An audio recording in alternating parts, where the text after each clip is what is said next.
Pria ini di bawah salju menemukan seorang bayi. Melihat dari pakaiannya mengetahui bayi itu berasal dari keluarga kaya. Kemudian ia membawanya pulang dan memberikannya kepada istrinya untuk dijaga. Menunggu orang tuanya yang kaya untuk datang menjemputnya. Lalu menginginkan bayaran. Menunggu. 10 tahun pun berlalu. Di bawah penjagaan ibunya, Remy tiap hari di sawah bermain dengan riang, menikmati masa muda yang indah. Tapi tidak lama kemudian, ia bertemu dengan suatu masalah.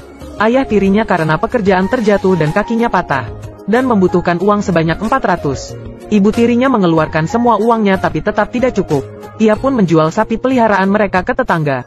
Tapi bagi Remy, sapi itu adalah satu-satunya temannya. Kemudian di tiap malam, ia akan diam-diam pergi melihatnya, memeluknya sambil bernyanyi. Dan hari ini muncul seorang pria tua asing. Ia juga mendengarnya lumayan lama. Menunggu Remy itu membalikkan badan. Ia terkejut dan langsung pulang ke rumah. Ayah tirinya yang serakah juga pulang. Dia menyalahkan semua kegagalannya ke Remy. Ia tidak memiliki uang untuk pengadilan. Itu semua karenanya, ia berpikir untuk mengirimnya ke rumah panti asuhan, dan berkelahi dengan istrinya. Remy yang masih kecil hanya bisa mendengarnya. Keesokannya ibu tirinya mengatakan asal mula dirinya, dan mengembalikan pakaian bayi kepadanya. Menyuruhnya untuk pergi meminta bantuan pemerintah. Dengan begini ia pun mengikuti ayah tirinya ke sebuah kota. Tapi ia yang peka langsung merasa ada sesuatu yang tidak benar. Ayah tirinya ingin membawanya ke panti asuhan. Ia mendorong ayah tirinya dan langsung kabur. Kemudian bersembunyi di suatu toko.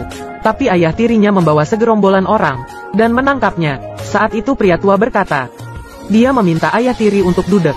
Mengatakan dirinya seorang seniman, ingin mempekerjakan anak kecil itu untuk tampil dengannya, dan mendapatkan simpati orang-orang. Biayanya $30 selama setahun. Ayah tirinya pun langsung setuju. Dengan begitu Remy pun dibawa pergi oleh pria tua. Di saat melewati rumahnya, dia sekuat tenaga meneriaki ibunya. Tapi ibunya dipeluk erat, dan hanya bisa melihat kepergiannya. Sedangkan kehidupan Remy pun mulai berubah. Mereka tiba di suatu kota. Pria tua dengan cepat memberikan Remy pakaian baru dan sepatu baru. Ini juga menghabiskan tabungannya. Hanya bisa makan roti di tepi jalan. Dia juga mengaku kepada Remy kenapa dirinya melakukan hal itu. Ia menyadari kemampuan menyanyi Remy, suara yang begitu merdu, dan berharap dia akan terus bernyanyi. Pertama kalinya menyanyi di hadapan orang-orang, ia pun kabur karena ketakutan, dan terjatuh di tanah. Kemudian ia marah, merasa dirinya sama sekali tidak memiliki bakat bernyanyi, dan berkelahi dengan pria tua. Saat itu seekor anjing membawakannya koran. Ternyata pria tua itu seorang pemain biola yang ternama, tapi tidak tahu karena alasan apa.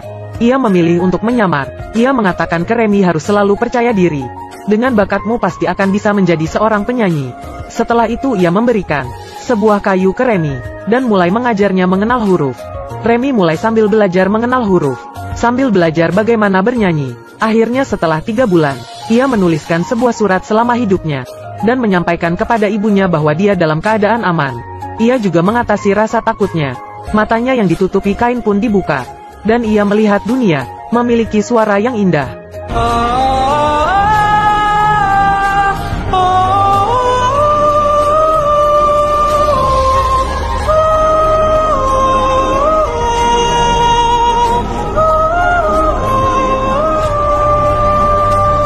Semua orang sedang bernyanyi. Remy akhirnya bisa mengatasi rasa gugupnya, dan hal ini pun membuatnya dengan mudah diundang berbagai orang untuk menampilkan nyanyiannya. Hal ini membuat mereka menghasilkan banyak uang. Intinya adalah di sini, ia bertemu dengan seorang gadis. Ia karena sakit hanya bisa duduk di atas kursi, tapi matanya seperti ada suatu sihir yang langsung menarik perhatian Remy. Remy pun berbaur dengannya dan bercanda riang.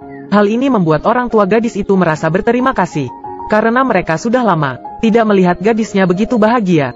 Kemudian di saat yang begitu bahagia, hal buruk pun tiba. Hari ini di suatu pertunjukan kota, dengan alasan tidak ada izin menampilkan pertunjukan, polisi menangkap pria tua, dan Remy membawa binatangnya kabur. Ia mencari si gadis untuk meminta pertolongan. Di bawah bantuan orang tua sang gadis, hakim menyuruhnya untuk mengakui identitas aslinya. Dengan jujur maka ia akan dilepaskan. Tapi pria tua itu bersikeras untuk tidak mengakuinya. Ternyata dalam hati si pria tua hanya ada bisnis. Anaknya demi membiarkannya untuk cepat pulang, menyalakan lilin di rumah. Tapi hari ini lilin jatuh, dan membuat kebakaran. Istri dan anaknya mati terbakar.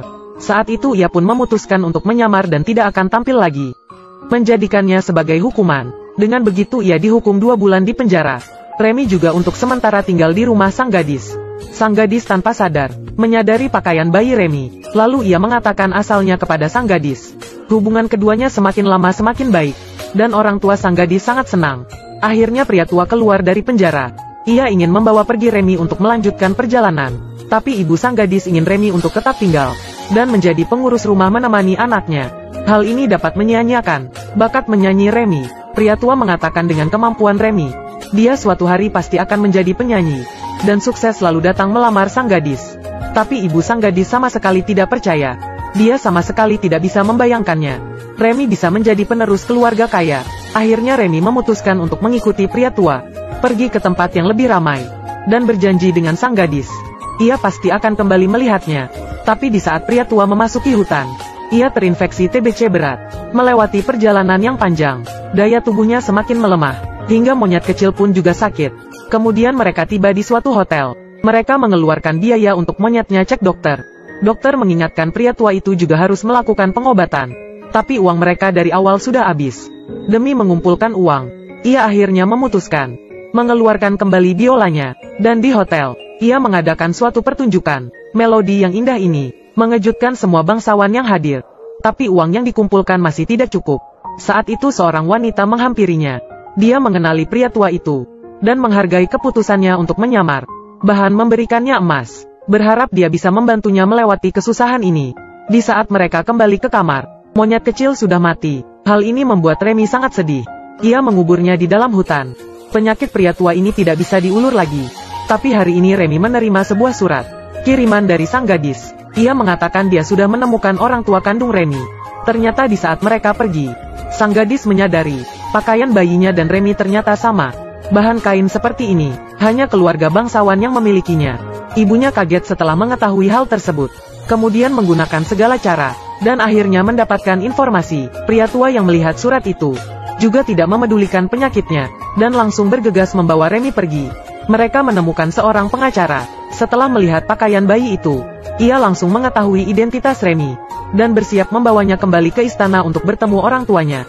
Remy turun dari kereta, dan tiba di depan istana. Dari istana keluar 3 orang.